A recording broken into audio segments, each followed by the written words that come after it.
Hari ini kalau kita berbicara tentang sebuah kekuasaan, maka tak ada seorang pun manusia yang tidak menginginkan kekuasaan. Bahkan pada hari ini setiap orang berlomba ingin menjadi kekuasaan, ingin menjadi punya jabatan, bahkan apapun dia lakukan untuk agar dia dapat mempunyai sebuah jabatan atau kekuasaan.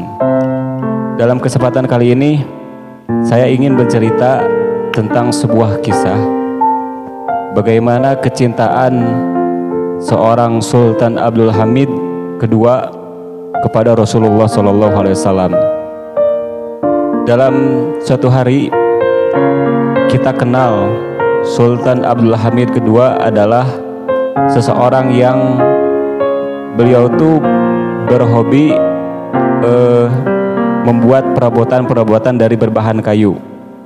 Pada suatu hari dia tampak sedang mengumpulkan lidi-lidi dari pelepah pohon kurma yang sudah kering. Kemudian ada seorang pelayan yang bertanya kepada Sultan, Sultan, maaf, Anda sedang apa? Lalu kata Sultan Abdul Hamid, saya sedang membuat sapu. Kemudian kata si pelayan, kenapa Paduka membuat sapu? Kenapa tidak menyuruh pelayan istana lainnya untuk membuat sapu? Kemudian kata Sultan Abdul Hamid, apakah engkau memandang remeh pekerjaan membuat sapu ini? Kemudian kata si pelayan, tentu tidak. Jika Paduka yang membuat, pasti sapu ini sangat istimewa.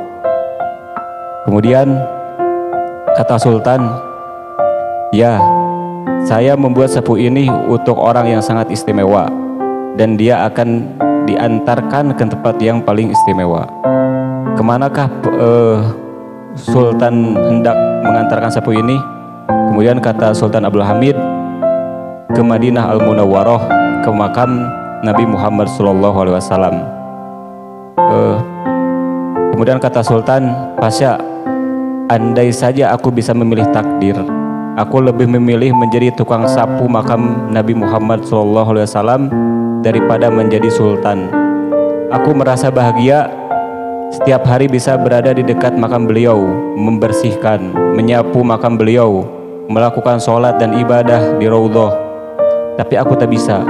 Karena itu, paling tidak aku membuatkan sapu-sapu ini dengan tanganku sendiri.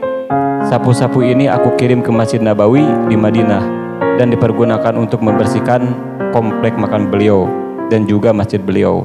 Aku ingin datang ke hadapan beliau sebagai umat dan hamba beliau yang rendah, bukan sebagai sultan dengan segala kedikjayaan dan ketinggiannya. Masya Allah, kalau kita melihat kecintaan beliau yang sangat luar biasa, maka mungkin kita tidak bisa mengikuti beliau. Bahkan manusia hari ini berlomba-lomba untuk mempunyai jabatan dan kekuasaan, tapi kita bisa belajar dari Sultan Abdul Hamid kedua ini, bagaimana dia rela melepaskan kekuasaannya kalau bukan karena takdir. Begitulah kecintaan Sultan kita, Sultan Abdul Hamid, yang mana kita bisa tiru kecintaan beliau kepada Rasulullah SAW.